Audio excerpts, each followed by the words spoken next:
I'm very pleased to introduce our next speaker. Leticia Leitao is the Capacity Building Officer for the World Heritage Program of IUCN, which we've been hearing about, the International Union for the Conservation of Nature. They're based in Switzerland.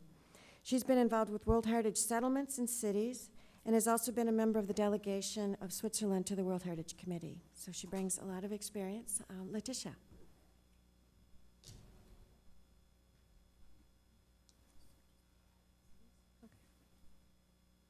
Good morning, everyone. Like my previous colleagues, I'd like to thank Rutgers University for inviting me and provided me this opportunity of actually learning a lot from this experience, because I'm actually, with my presentation, bringing more questions.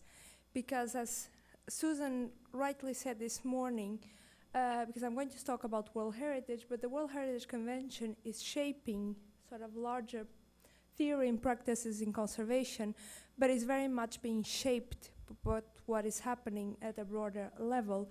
And that's what we're actually expecting from the point of view of IUCN, is how this conference can actually help us on the work we are doing on revisiting our work with the cultural landscapes. As already also Nora introduced, I am a cultural heritage infiltrated as at IUCN, so please don't pose any very difficult natural conservation questions, because I will not be able to answer those.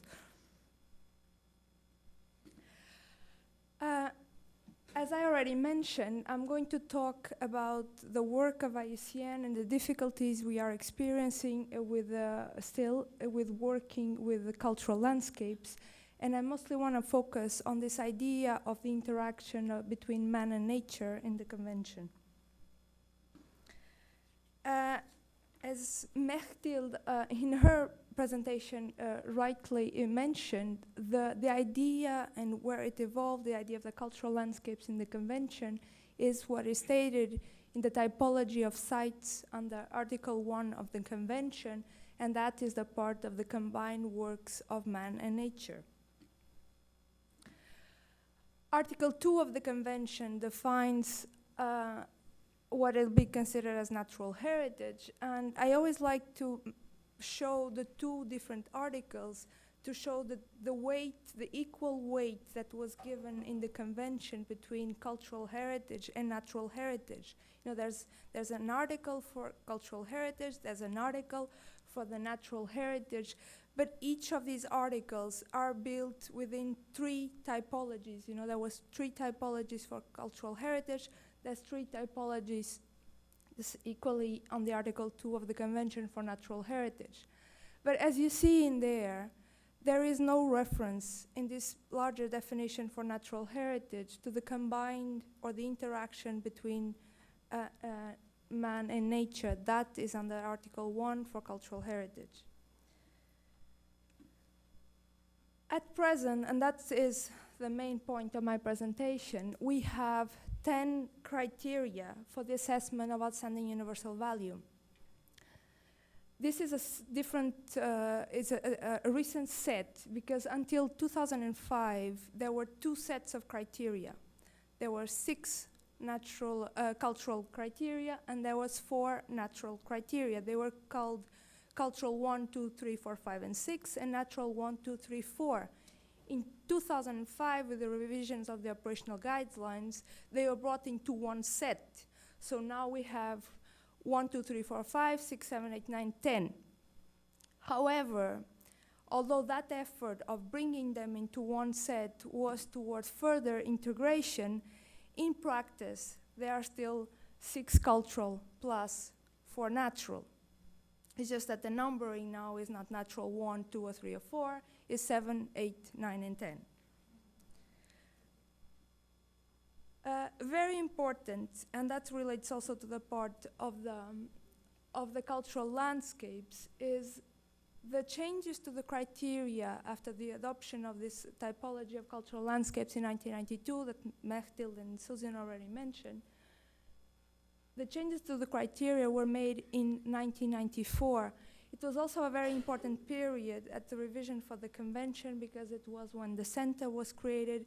There was a number of things happening in World Heritage in 1992. And that already resulted, as I said, in the changes in the cultural and natural criteria towards the inclusion of this new typology of cultural landscapes. So what happened in specific in 1994 to accommodate this new typology? First of all, until then, there was specific reference in the natural criteria to the interactions between man and its environment. For example, natural criterion 2 specifically mentioned that the man's interaction with his natural environment. Now, the natural criterion 2 is the equivalent of a criterion 9. Equally, natural criterion 3 until 1992 referred to exceptional combinations of natural and cultural elements. But these references were removed from the natural criteria in 1994 to be accommodated within the cultural criteria precisely to reflect this new typology of cultural landscapes. And the introductions that were made to the cultural criteria regard to cultural criterion 2 at that time, from to the inclusion of landscape design, the inclusion or landscape in criterion 4, but also the inclusion of the wording land use in criterion 5. But as I said, these talk to landscape, land use, and landscape design, but they don't talk about the interaction between man and nature. That was removed. So those changes made in 1994 to accommodate the cultural landscapes typology actually make no explicit reference to the interaction between man and nature, which is the basis for the definition of the cultural landscape. So in a way, we move forward in one direction, but we also maybe lost something within that process. And it was very interesting to hear Monica saying also the evolution of the whole part, that they were considered natural elements, and now they are considered as cultural elements, and the whole thing of what we have lost in between.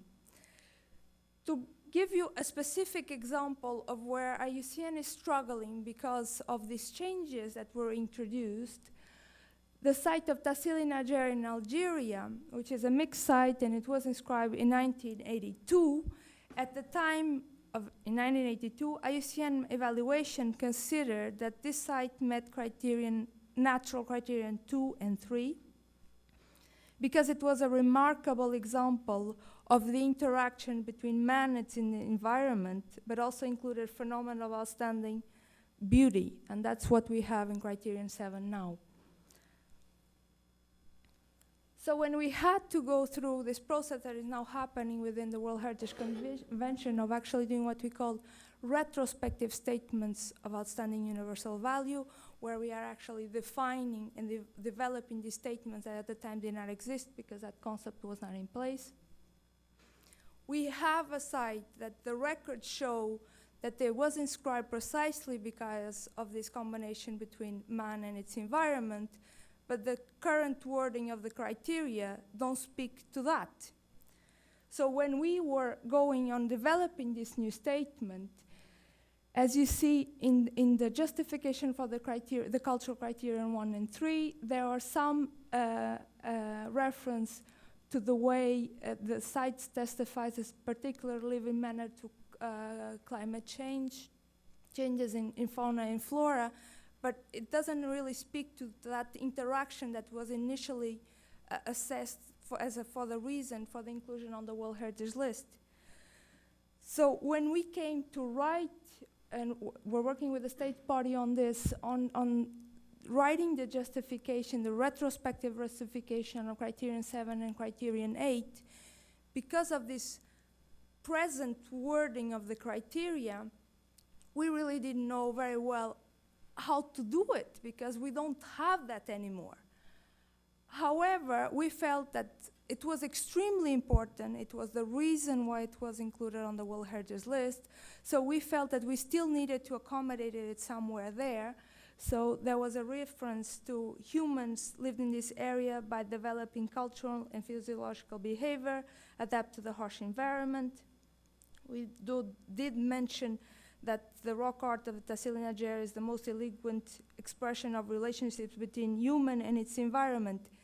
But as I said, we really struggled on how are we going to recognize that on the Statement of Outstanding Universal Value, because at present, Criterion 8 or Criterion 7 don't talk about that.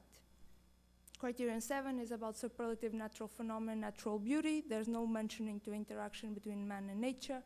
The Criterion 8 is related to earth and sciences. It speaks to geology and alike, and there's no acknowledgement of this interaction, so we don't really know how to handle it. So the question that we are raising, and mostly my colleagues who are working on this, is what have we missed? Have we actually missed something? Because we accommodated some of these things in the cultural landscapes, but have we actually moved into that interaction between man and environment? But mostly, how do we move forward from here?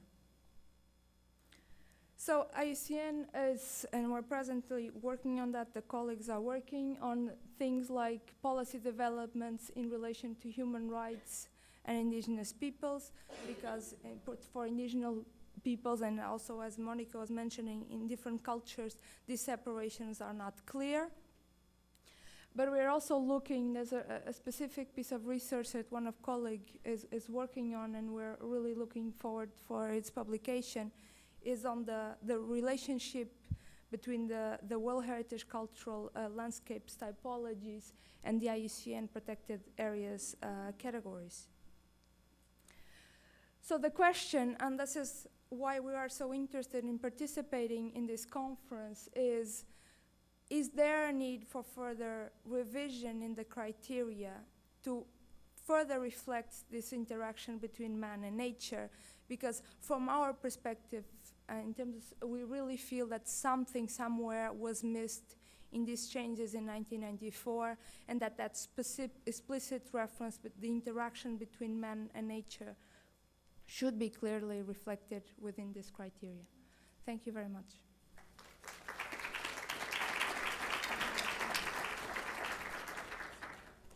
Great, thanks, Leticia, and for posing some challenges to the group, so be thinking about that.